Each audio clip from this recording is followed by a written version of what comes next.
आज हम आपके समक्ष हिंदी साहित्य के इतिहास लेखन पर प्रकाश डालेंगे। उसके पूर्व हम हिंदी के स्वरूप, हिंदी के विकास, इतिहास, अर्थ एवं स्वरूप, साथ ही इतिहास का प्रयोजन क्या है यह बताते हुए हिंदी के साहित्य के इतिहास लेखन पर विचार करेंगे। हिंदी शब्द का संबंध संस्कृत शब्द सिंधु से माना जाता है। सिंधु सिंध नदी को कहते हैं और उसी आधार पर उसके आसपास की भूमि को सिंधु कहने लगे। यह सिंधु शब्द ईरानी में जाकर हिंदू और फिर हिंद हो गया। इसका अर्थ हुआ सिंध प्रदेश। बाद में ईरानी धीरे धीरे भारत के अधिक भागों से परिचित होते गए और इस शब्द के अर्थ में भी विस्तार होता गया और हिंद शब्द धीरे धीरे पूरे भारत का वाचक हो गया। इसी शब्द में इक प्रत्यय लगने से यह शब्द हिंदी बना, जिसका अर्थ है हिंद का, और यूनानी शब्द इंदिका या अंग्रेजी शब्द इंडिया आदि इसी हिंदीक के ही विकसित रूप हैं। हिंदी भी हिंदी का ही परिवर्तित रूप है। इस प्रकार हिंदी शब्द हमारे अस्तित्व में आया। हिंदी भाषा के लिए इस शब्द का प्राचीनतम प्रयोग शरफुद्दीन यज़दी के जफरनामा में मिलता है, जो संवत 1424 के आसपास लिखा गया था। भौगोलिक दृष्टि से हिंदी का क्षेत्र उत्तर में हिमालय से लेकर दक्षिण तक है। डॉक्टर गियर्सन ने इस सारे भूभाग को पश्चिमी और पूर्वी दो हिंदी क्षेत्रों में बांटा है। पश्चिमी हिंदी की 5 उपभाषाएं हैं: खड़ी बोली, ब्रजभाषा, कन्नौजी, बांगरू और बुंदेली। पूर्वी हिंदी के अंतर्गत 3 विभाषाएं हैं: अवधी, बघेली और छत्तीसगढ़ी। हिंदी भारत की राजभाषा है और समस्त राजभाषा राजकाज राजभाषा में ही होती है और हिंदी में ही होती है। हिंदी और उर्दू के संबंध में डॉक्टर नगेंद्र का कहना है कि वस्तुतः शब्दों में अरबी, फारसी तथा संस्कृत के आधिक्य को यदि छोड़ दिया जाए तो हिंदी और उर्दू में कोई विशेष अंतर नहीं है। दोनों एक ही भाषा की 2 शैलियां हैं। इसलिए प्रारंभ में हिंदी शब्द का प्रयोग हिंदी और उर्दू दोनों के लिए ही होता था।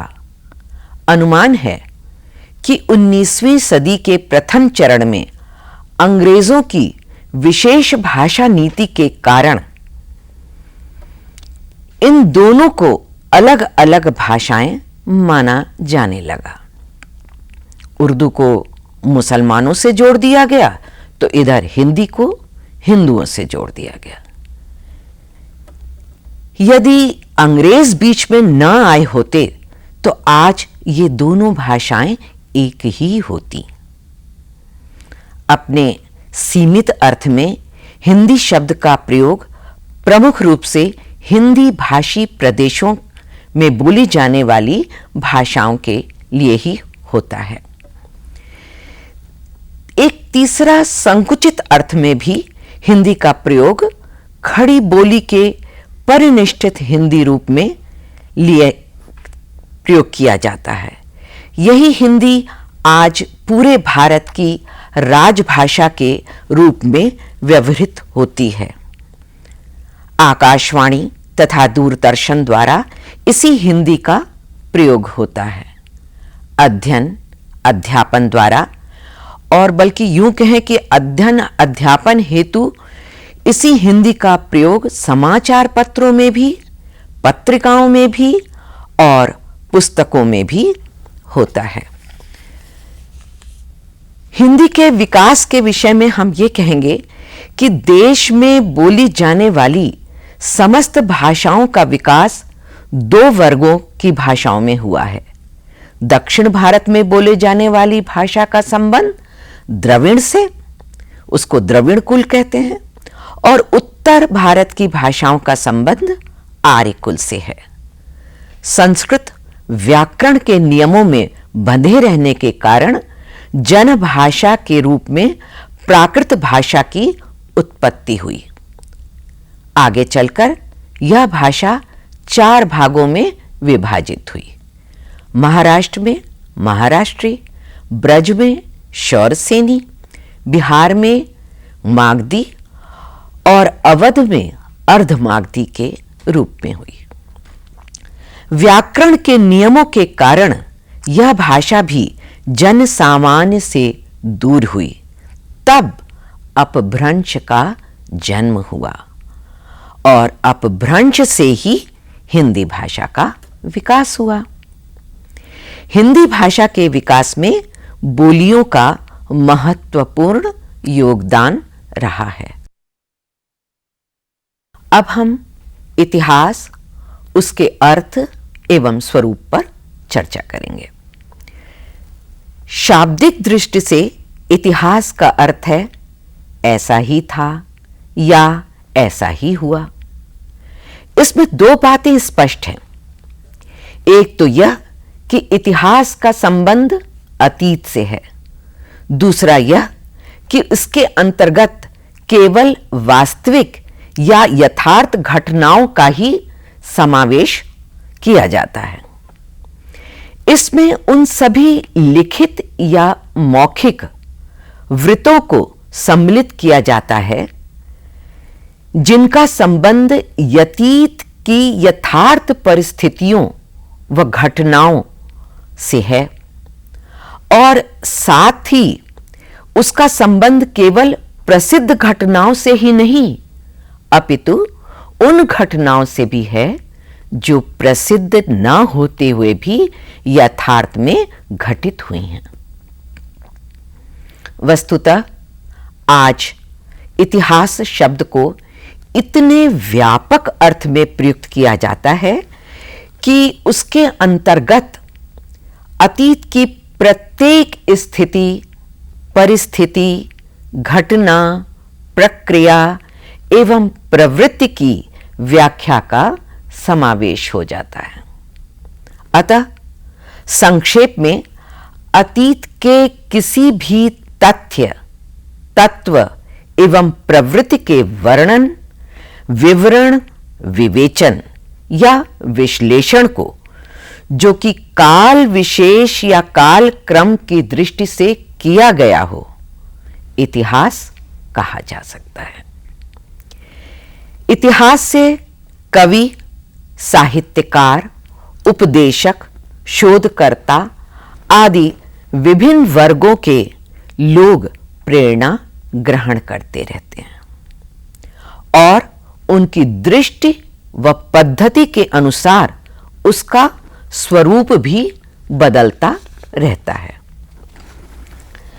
सामान्यतः इतिहास शब्द से राजनीतिक व सांस्कृतिक इतिहास का ही बोध होता है, किंतु वास्तविकता यह है कि सृष्टि की कोई भी वस्तु ऐसी नहीं है जिसका इतिहास से संबंध न हो। अतः साहित्य भी इतिहास से असंबद्ध नहीं है। साहित्य के इतिहास में हम प्राकृतिक घटनाओं व मानवीय क्रियाकलापों के स्थान पर साहित्यिक रचनाओं का अध्ययन ऐतिहासिक दृष्टि से करते हैं।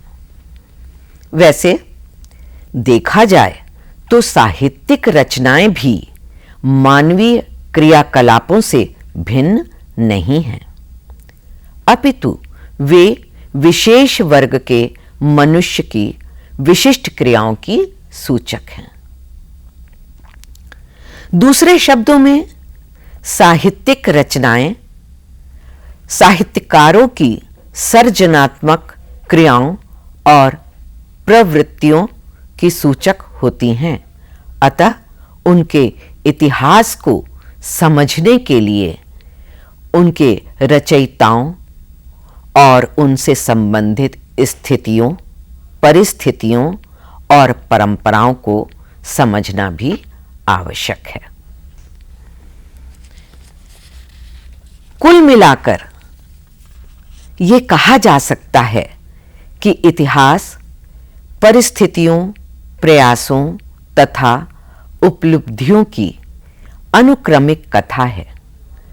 मानव द्वारा किए गए प्रयास उन्हीं का क्रमबद्ध लेखा जोखा इतिहास द्वारा हमारे सामने रखा जाता है। दूसरे शब्दों में हम कह सकते हैं कि मानवीय प्रयासों का क्रमबद्ध विवरण ही इतिहास है। अब एक प्रश्न उठता है कि इतिहास का प्रयोजन क्या है?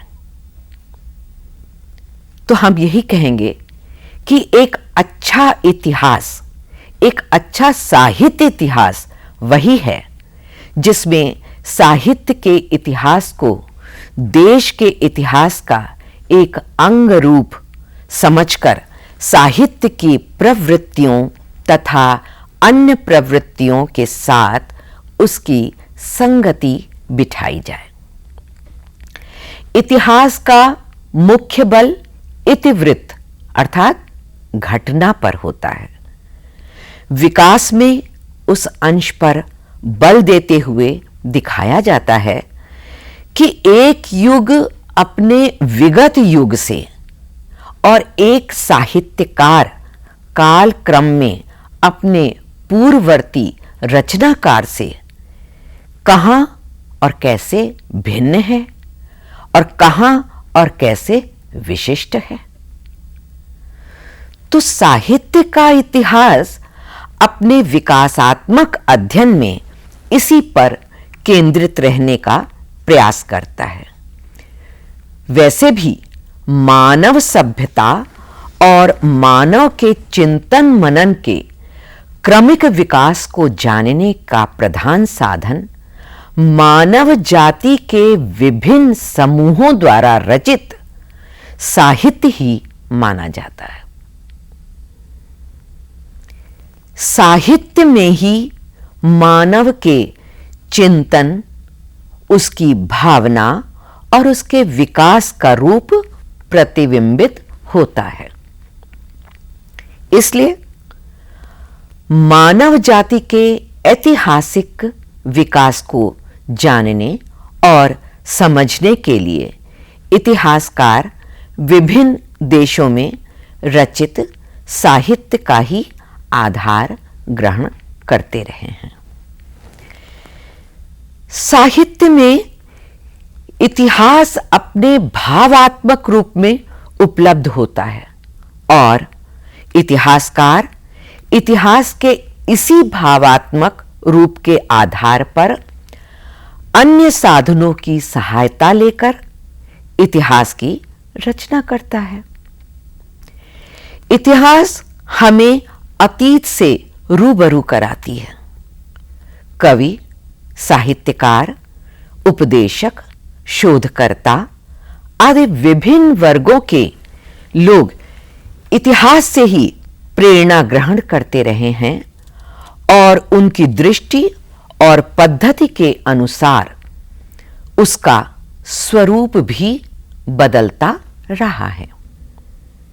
ऐसी स्थिति में इतिहास के भी विभिन्न रूप उपलब्ध हो तो कोई आश्चर्य की बात नहीं है। अब हम आपके समक्ष हिंदी साहित्य का इतिहास लेखन पर अपने विचार रखेंगे। हिंदी साहित्य साहित्य का सबसे पहला इतिहास एक फ्रांसीसी विद्वान गार्सा द तासी ने इतस्तवार दला लिटरेच्योर एन देई ए हिंदुस्तानी इस नाम से लिखा था। सन 1839 में इसका पहला भाग और 1847 में इसका दूसरा भाग प्रकाशित हो गया था। इसमें अंग्रेजी वर्णानुक्रम में लगभग 70 कवियों और कवियत्रियों की विवरण है और इसका हिंदी में अनुवाद भी हो चुका है। इसके बाद जो महत्वपूर्ण ग्रंथ निकला वह शिव सिंह सेंगर का शिव सिंह सरोज है। इसका रचना काल सन 1883 है। इसमें कवियों की संख्या में वृद्धि हुई है, परंतु ये दोनों ग्रंथ संग्रह और जीवनी के ही रूप में रहे। इनमें विभिन्न कालों में व्यापक विवेचन नहीं था। यह कार्य सर जॉर्ज ग्रियर्सन ने किया। उनका modern vernacular literature of Hindustan सन 1889 में प्रकाशित हुआ था।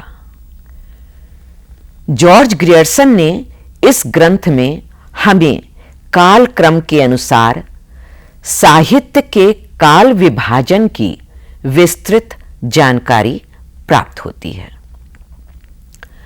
क्रमबद्ध इतिहास के रूप में सबसे पहला ग्रंथ मिश्र बंधु विनोद, जो कि 3 भागों में है, संवत 1900 में प्रकाशित हुआ।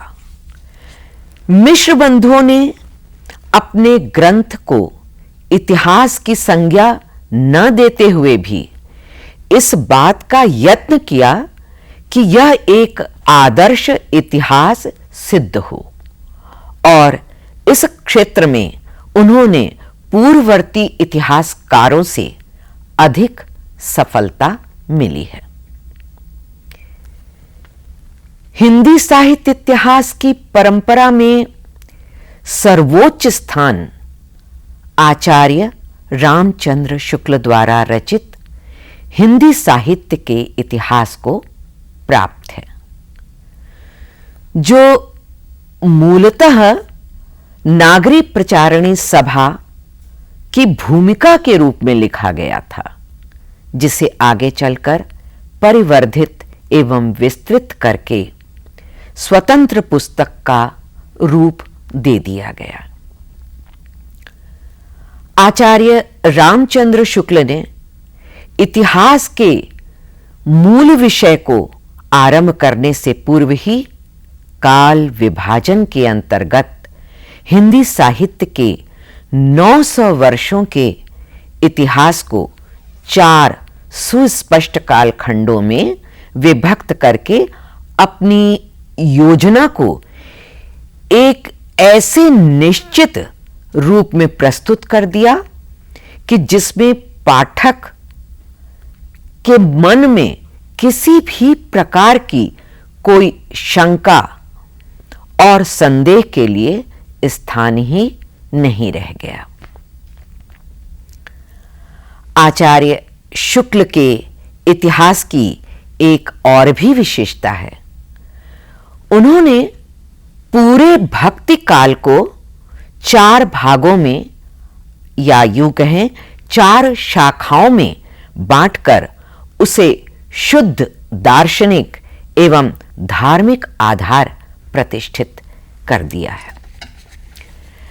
उन्होंने इस काल के समस्त साहित्य को पहले निर्गुण धारा और सगुण धारा में और फिर प्रत्येक के 2-2 शाखाओं यानी ज्ञानाश्रयी शाखा व प्रेमाश्रयी शाखा तथा राम भक्ति व कृष्ण भक्ति शाखा में विभक्त करके न केवल साहित्यिक आलोचकों के लिए बल्कि दार्शनिक तथा धार्मिक दृष्टि से साहित्य अनुसंधान करने वालों के लिए भी एक अत्यंत सरल एवं सीधा मार्ग तैयार कर दिया।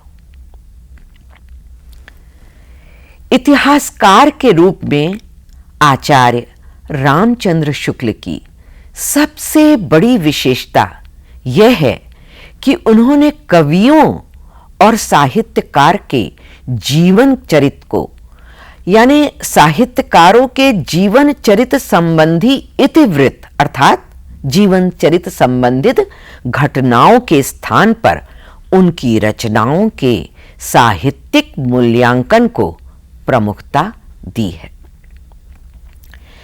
इस क्षेत्र में उन्होंने चुने हुए कवियों को ही लिया है। जहां मिश्रबंधु विनोद ने कवि संख्या 5000 की थी, वहीं शुक्ल जी ने 1000 को ही लिया तथा उनकी साहित्यिक लघुता, उनकी साहित्यिक महत्ता, इसको ध्यान में रखते हुए अपने इतिहास में स्थान दिया। इस प्रकार हिंदी साहित्य लेखन की परंपरा में आचार्य शुक्ल का योगदान अत्यधिक महत्वपूर्ण है। आचार्य रामचंद्र शुक्ल के इतिहास लेखन के कुछ समय पश्चात आचार्य हजारी प्रसाद द्विवेदी इस क्षेत्र में अवतरित हुए। उनकी हिंदी साहित्य की भूमिका क्रम और पद्धति की दृष्टि से इतिहास के रूप में प्रस्तुत नहीं है, किंतु उसमें प्रस्तुत विभिन्न स्वतंत्र लेखों में कुछ ऐसे तथ्यों और निष्कर्षों का प्रतिपादन किया गया है जो हिंदी साहित्य के इतिहास लेखन के लिए नई दृष्टि, नई सामग्री और नई व्याख्या प्रदान करते हैं। आचार्य द्विवेदी के ही साथ साथ इस क्षेत्र में अवतरित होने वाले एक अन्य विद्वान डॉक्टर राम कुमार वर्मा ने हिंदी साहित्य का आलोचनात्मक इतिहास लिखा। उन्होंने निर्गुण ज्ञानाश्रय शाखा या निर्गुण प्रेमाश्रय यानी सूफी शाखा जैसे लंबे लंबे नामों के स्थान पर संत काव्य, प्रेम काव्य, इन्हीं शब्दों का प्रयोग किया है, जो अधिक सुविधाजनक है। डॉक्टर वर्मा ने वीर गाथा काल को चारण काल की संज्ञा दी है। इसको चारण काल की संज्ञा देने के अतिरिक्त उससे पूर्व एक संधि काल और जोड़ दिया है। उन्होंने स्वयंभू को, जो कि अपभ्रंश के सबसे पहले कवि कहते हैं, उन्हें हिंदी का पहला कवि मानते हुए हिंदी साहित्य का आरंभ 693 ईस्वी से स्वीकार किया है। विभिन्न विद्वानों के सामूहिक सहयोग के आधार पर लिखित इतिहास ग्रंथों में हिंदी साहित्य ग्रंथ भी एक उल्लेखनीय है, जिसका संबंध डॉक्टर धीरेन्द्र वर्मा से है। डॉक्टर धीरेन्द्र वर्मा ने इसका संपादन किया है। इसमें संपूर्ण हिंदी साहित्य को 3 कालों आदिकाल, मध्यकाल और आधुनिक काल इसमें विभक्त करते हुए प्रत्येक काल का काव्य परंपराओं का विवरण अविच्छिन्न रूप से प्रस्तुत किया गया है। इन इतिहास ग्रंथों के अतिरिक्त भी अनेक शोध प्रबंध और समीक्षात्मक ग्रंथ लिखे गए हैं जो हिंदी साहित्य के संपूर्ण इतिहास को तो नहीं, किंतु उसके किसी एक पक्ष या एक अंग या एक काल को नूतन ऐतिहासिक दृष्टि और नई वस्तु प्रदान करते हैं। जैसे डॉक्टर भागीरथ मिश्र का हिंदी काव्य शास्त्र का इतिहास, डॉक्टर नगेंद्र की रीति काव्य की भूमिका, श्री परशुराम चतुर्वेदी का उत्तरी भारत की संत परंपरा, डॉक्टर विजेंद्र स्नातक का राधा वल्लभ संप्रदाय, सिद्धांत और साहित्य, श्री विश्वनाथ मिश्र का हिंदी साहित्य का अतीत, डॉक्टर नलिन विलोचन शर्मा का साहित्य का इतिहास दर्शन आदि ऐसे ग्रंथ प्रकाशित हुए हैं जिनका या जिनके द्वारा हिंदी साहित्य के विभिन्न कालखंडों, उनके काव्य रूपों, काव्य धाराओं आदि पर प्रकाश पड़ता है। इस प्रकार हम देखते हैं कि गारसा दत्तासी से लेकर अब तक की परंपराओं के संक्षिप्त सर्वेक्षण से यह भली भांति स्पष्ट हो जाता है कि लगभग एक शताब्दी की ही अवधि में हिंदी साहित्य का इतिहास लेखन अनेक दृष्टियों, अनेक रूपों और पद्धतियों का आकलन और समन्वय करता हुआ संतोषजनक प्रगति कर गया है।